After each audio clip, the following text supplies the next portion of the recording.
എന്തായാലും തെരഞ്ഞെടുപ്പിന്റെ കൊട്ടിക്കലാശം ഗംഭീരം.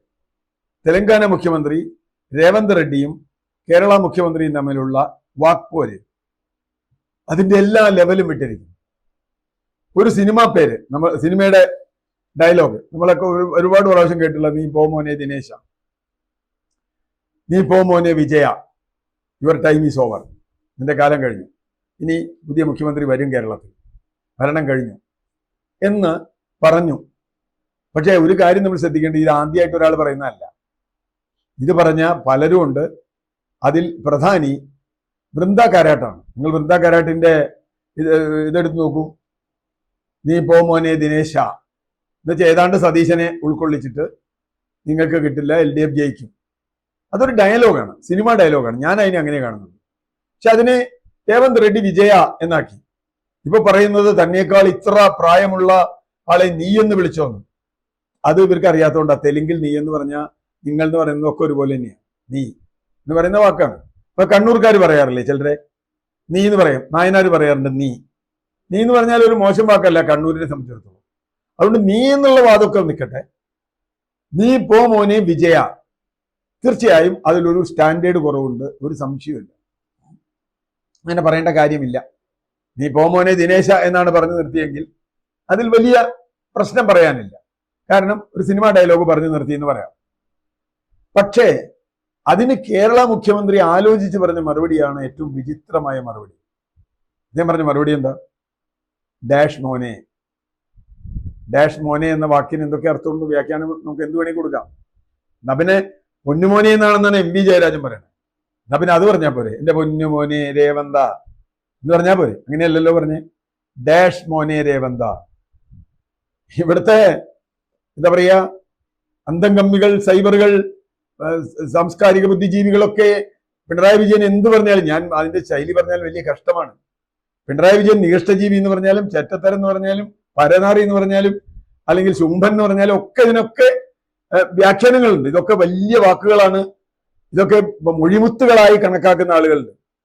ധർമ്മപുരാണം എന്നൊരു നോവലുണ്ട് OV വിജയൻ. അതിലൊരു ഡയലോഗ് ഉണ്ട്, അത് പറഞ്ഞാൽ ശരിയല്ല, പക്ഷെ എങ്കിൽ പോലും ഇത് പറയാതിരിക്കാൻ പറ്റില്ല. ഞാൻ OV വിജയനെ കോട്ട് ചെയ്യാണ്, കോട്ട് അൺകോട്ട്.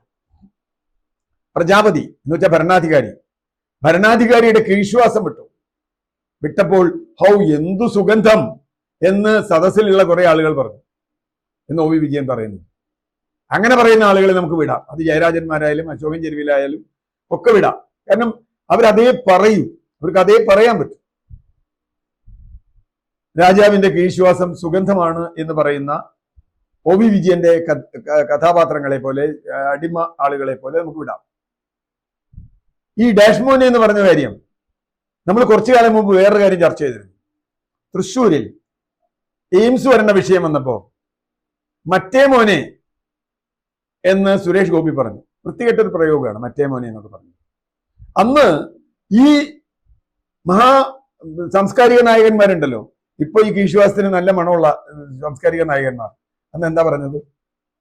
അത് ശരിയല്ല, മറ്റേ മോനെ എന്ന് പറയുന്നത് വളരെ തെറ്റായി പോയി, അങ്ങനെയാണ് ഇങ്ങനെയാണ്, അതിന് പല അർത്ഥങ്ങളുണ്ട്, വ്യാഖ്യാനങ്ങളുണ്ട്, ദുർവ്യാഖ്യാനമുണ്ട്. പിന്നെ സുരേഷ് ഗോപി വന്ന് കിടന്ന് തിരിഞ്ഞു കളിച്ച് വേറെ എന്തൊക്കെയോ വ്യാഖ്യാനം പറഞ്ഞാൽ അതിൽ കൂടുതൽ അബദ്ധമായി. അതുകൊണ്ട് പക്ഷെ ഡാഷ് മോനെ എന്ന് വിളിക്കുന്നത് അങ്ങനെയല്ല. മുഖ്യമന്ത്രി വേറൊരു വിശദീകരണവും പറഞ്ഞു. ഞാൻ അതിന് മറുപടി കൊടുക്കുന്നത്, മറുപടി എഴുതി കൊടുക്കാൻ ആളുണ്ട്, അതുകൊണ്ട് എഴുതി കൊടുക്കാം, എന്തെങ്കിലുമൊക്കെ എഴുതി കൊടുക്കാം. അത് മുഖ്യമന്ത്രിക്ക് ചോദിക്കാം. തെലങ്കാനയും കേരളവും തമ്മിലുള്ള താരതമ്യം എങ്ങനെയാണ്, ഞങ്ങളുടെ സർക്കാർ നിങ്ങളുടെ സർക്കാർ ഒക്കെ പറയാം. പെൻഷൻ കൊടുത്തോ കൊടുത്തില്ലോ എന്നൊക്കെ നിങ്ങൾക്ക് പറയാം. അതിനൊന്നും ഒരു പ്രശ്നമല്ല. അത് സംവാദമാണ്. ആ സംവാദം നടക്കട്ടെ. തെലങ്കാനയിൽ ഇപ്പൊ ഈ അടുത്ത കാലത്താണ് ഗവൺമെന്റ് വന്നത്. അതുവരെ തെലങ്കാനയിൽ ഭരിച്ചിരുന്നത് BRS ആണ്. ആ BRS CPM-ന്റെ സഖ്യകക്ഷിയായിരുന്നു എന്നുള്ളത് കൂടി ആലോചിക്കുക. അതവിടെ കണ്ട അപ്പൊ അവര് പോയി, BRS TRS ഒക്കെ ഉണ്ടല്ലോ, പോയി. അപ്പൊ ആ തെലങ്കാനയുടെ മുഖ്യമന്ത്രിയോട് ഡാഷ് മോനെ എന്ന് പറഞ്ഞാൽ അത് കേരള മുഖ്യമന്ത്രിക്ക് യോജിക്കാത്തതാണ് എന്ന് മാത്രമല്ല, അദ്ദേഹം പിന്നെ എന്ത് വിശദീകരണം മറുപടി കൊടുത്താലും അതിലേൽക്കില്ല.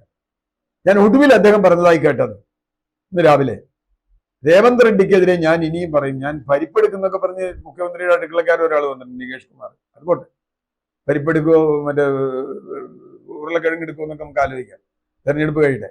പക്ഷെ പ്രശ്നം അതല്ല. ഇപ്പൊ അദ്ദേഹം പറഞ്ഞത് ഒരു അഴിമതി കേസിൽ ജയിലിൽ കിടന്നിട്ടുണ്ട് രേവന്ത് റെഡ്ഡി എന്നാണ്. നമുക്ക് നല്ല ചിരിയാ വരിക. അഴിമതി കേസിൽ രേവന്ത് റെഡ്ഡി ജയിലിൽ കിടന്നെന്ന് പറയുമ്പോൾ എത്ര അഴിമതി കേസിൽ ജയിലിൽ കിടക്കേണ്ട സമയം കഴിഞ്ഞു പിണറായി വിജയൻ. ലാവ്ലിൻ കേസ് 40 തവണ മാറ്റി വെച്ചിട്ട്, ക്രിമിനൽ കേസാണ്, അത് അഴിമതി കേസാണ്. 40 തവണ CBI ദയ കൊടുത്ത് മാറ്റി വെച്ചതുകൊണ്ട് മാത്രം ആ കേസ് വിചാരണയ്ക്ക് വരാത്ത ഒരു മുഖ്യമന്ത്രിയാണ് ഈ സംസാരിക്കണേ. നിരവധി ആരോപണങ്ങൾ മുഖ്യമന്ത്രിയുടെ കുടുംബത്തിനെതിരെ. അഡീഷണൽ പ്രൈവറ്റ് സെക്രട്ടറി എത്രയോ കാലം ജയിലിൽ കിടന്നു, പ്രിൻസിപ്പൽ സെക്രട്ടറി ജയിലിൽ കിടന്നു, മുഖ്യമന്ത്രിയുടെ പ്രിൻസിപ്പൽ സെക്രട്ടറി ജയിലിൽ കിടന്നില്ലേ മാസങ്ങൾ. അപ്പോ അഴിമതി കേസിൽ ജയിലിൽ കിടന്ന ആളാണ് രേവന്ത് റെഡ്ഡി എന്നാണ് വാദമെങ്കിൽ അദ്ദേഹത്തെ ശിക്ഷിച്ചോ? ജയിലിൽ കിടന്നു, പ്രതിയായി എന്നതുകൊണ്ട് ഒരാൾ കുറ്റക്കാരനല്ല എന്നാണ് ഇദ്ദേഹം പറയുന്നത്. ഇത്രയും കാലം ലാവ്ലിൻ കേസ് അടക്കം മറ്റു കേസുകളിലടക്കം മോഡിയുടെ ദയ കൊണ്ട് രക്ഷപ്പെട്ടിരുന്ന ആളാണ്. പക്ഷേ മോഡിക്കെതിരെ ഒരു അക്ഷരം ഇതുവരെ പിണറായി പറഞ്ഞിട്ടില്ല.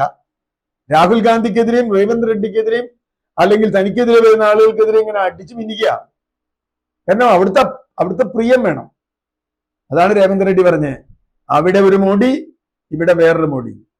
അതതിന്റെ രാഷ്ട്രീയം. ആ മോഡിക്ക് സഹായമായ കേരളത്തിലെ മോഡിയാണ് പിണറായി വിജയൻ എന്ന വാദത്തിലേക്ക് വരികയാണ്.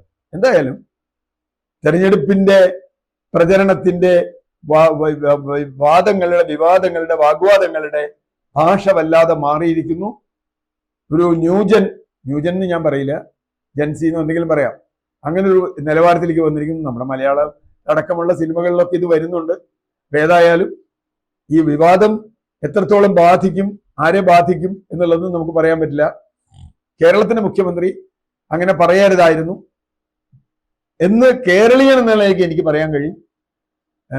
തെലങ്കാനയുടെ മുഖ്യമന്ത്രി പറഞ്ഞതിലും ഞാൻ 100% യോജിക്കുന്ന ആളല്ല. അതുകൊണ്ട് ഇത്തരത്തിലുള്ള വിവാദം യഥാർത്ഥത്തിൽ രാഷ്ട്രീയ പ്രശ്നങ്ങളെ മറച്ചു പിടിക്കുന്നതാണ് എന്നാണ് എൻ്റെ നിലപാട്.